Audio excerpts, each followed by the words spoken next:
Welcome to the unboxing of the Mars Mission Parrot mini drone, a C grade £15 buy from CEX.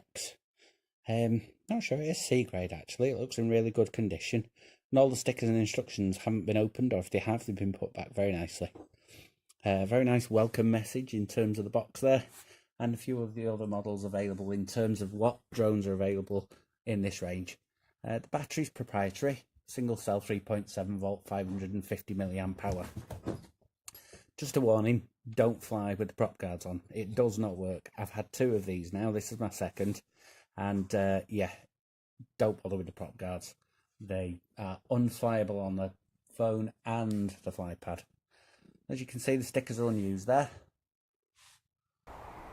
Here's a bit of flight footage using the phone app only. It's a mini drones app. It picks up the fact you've got a Mars and then links it to it. You can also film the drone itself whilst in flight, which is quite a neat feature. It's almost like your phone see-through with the sticks on the screen. There's an auto takeoff button. No camera with this drone. As you may have seen earlier, there's a little sensor on the bottom that gives it good stability in terms of its altitude hold. Very similar to a Parrot Mambo apparently. Quite a smooth flyer, even in these windy conditions. Even on the phone, which I don't particularly like using, prefer sticks. There is a flight with that in a bit. I also recorded some footage through the phone whilst I was flying with the sticks, which, as I say, is quite a neat trick in terms of the software and the app available. Very flyable.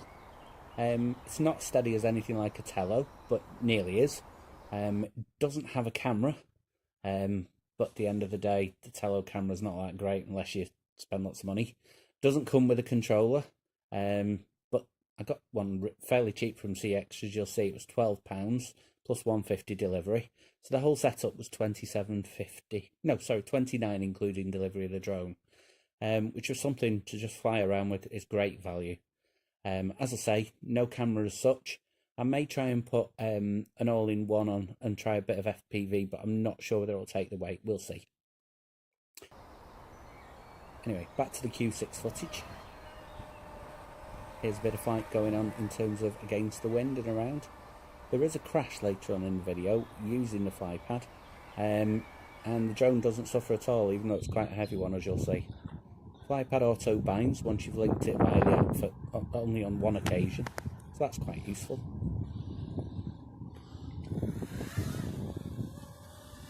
And it's much easier to control with the sticks than the actual pad on the phone.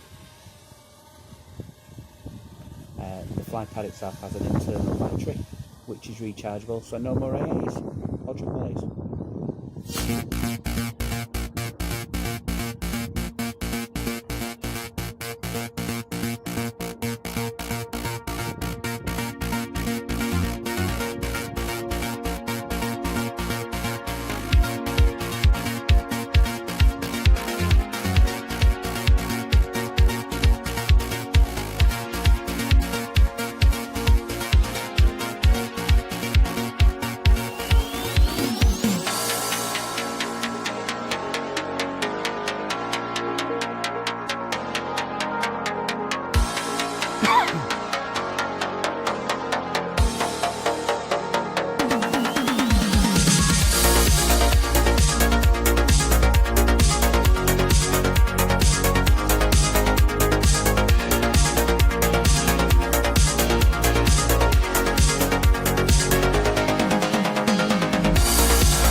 So spoiler alert, there's a crash coming up in a moment. It doesn't damage the quad at all, it flew nicely afterwards, and no props were lost. Which is a good job really, because this drone does not come with any spare props at all. A bit odd really, isn't it? But it's well put together and it flies well. And as I say, it survives the crash that's about to happen. So much for my piloting skills anyway. Thanks for watching, hope you enjoyed the review. It's great to fly, good stability drone. Kind of fits in with something fun to fly as a beginner. Like and subscribe if you like the video. Comment below if you don't, or even if you do and you want to say something else about the drone, that'd be great. Thanks for watching. Plenty of other videos on here as well. If you want to look at them, have a look through my other ones.